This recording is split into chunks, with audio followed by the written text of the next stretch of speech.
Crises are around the EU, young people's insights on EU affairs through different lenses.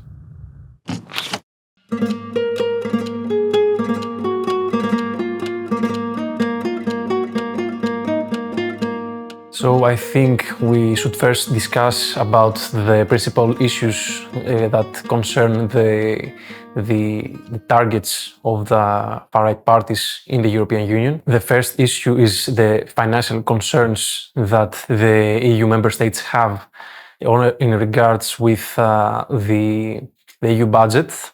The second issue is, of course, migration and integration in the EU societies. And the third one is the foreign policy strategy of the EU and the EU countries as a whole. Yeah, absolutely. I think what's really scary and what we've kind of seen happen as well on a national level, kind of not so much talking about their issues, but seeing about how they're creeping up into national governments is what used to be the norm, which was that kind of center-right, center-left parties would not cooperate or create majorities, create alliances with parties whose ideas or whose policies were seen kind of unacceptable or who existed on the fringes of the political spectrum.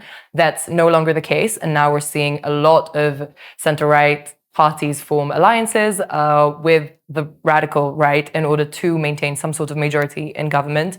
Well, I think it's obvious that the European far-right parties are actually pushing for a Europe of nations much more than a federalist Europe.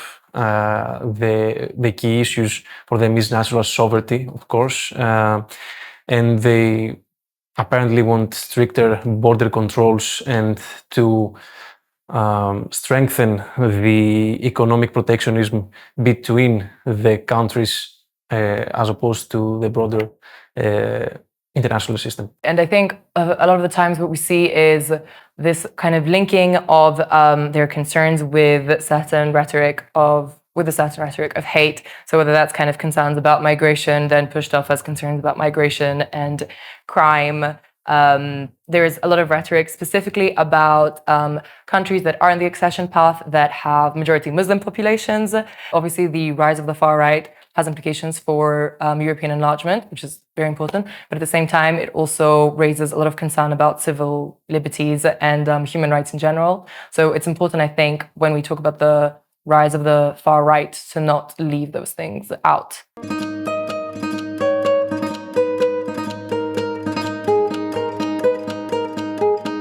So the EU Justice Scoreboard tracks the individual justice systems of the EU member states and their efficiency, their shortcomings. I think that it's a really positive sign and for the EU to track those things in an individual state level and see what needs to be improved in order for us to have the justice system that we deserve. Mm-hmm. I think it is important to track these things. I'm always a bit cautious or maybe sinister when it comes to what these scores are being used for. And I've seen a lot of discussion about how the scores that came out of the 2026 Justice Scoreboard are kind of being used to push this idea of a need for increased competitiveness for the EU. I strongly believe that a strong and independent justice system is very important for the normal continuation of the economy in general in EU member states and across Europe, as anti-corruption and the efficiency is dependent on it.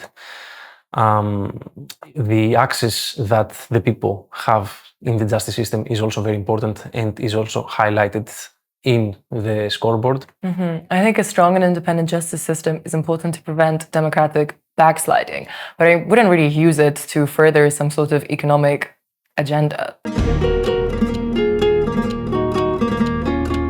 I think when we talk about Gen Z as a generation that's kind of grown up in the midst of crises, we see two sides of the same coin. So on one hand, we do see a lot of very inspirational kind of youth mobilizations that have been taking place in since, maybe in the last like 5, 6, 7 years or so. But at the same time, what is more so worrying is we see a real disillusionment with the current political affairs, I think, coming from Gen Z. So whether that's a disillusionment with democracy in general, that's perhaps the more, far-reached side, but a general kind of disillusionment with what has become the norm. I do think it's very dangerous because it's a feeling that's very easily exploited.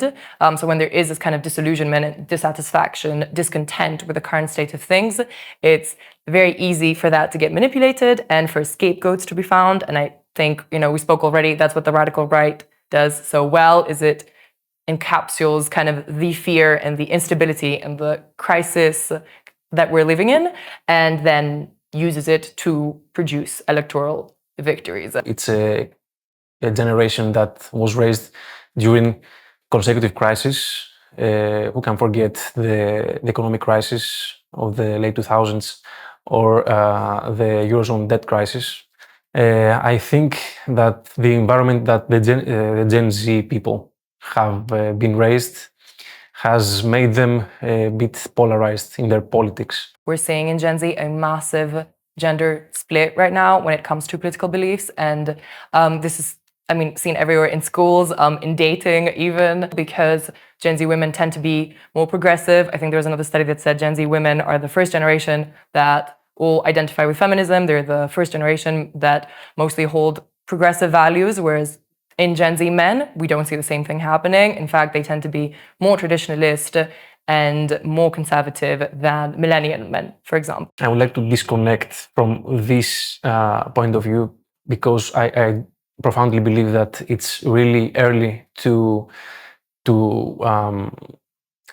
see what the eventual political beliefs of young men and young women will be in the future. It's quite early in their political lives. I would like to go to a more European effort to integrate young people into politics. There are European initiatives that allow young people to make their voices heard in European perspective, European audience. We've said this before. Who is actually going to Brussels to say what they think,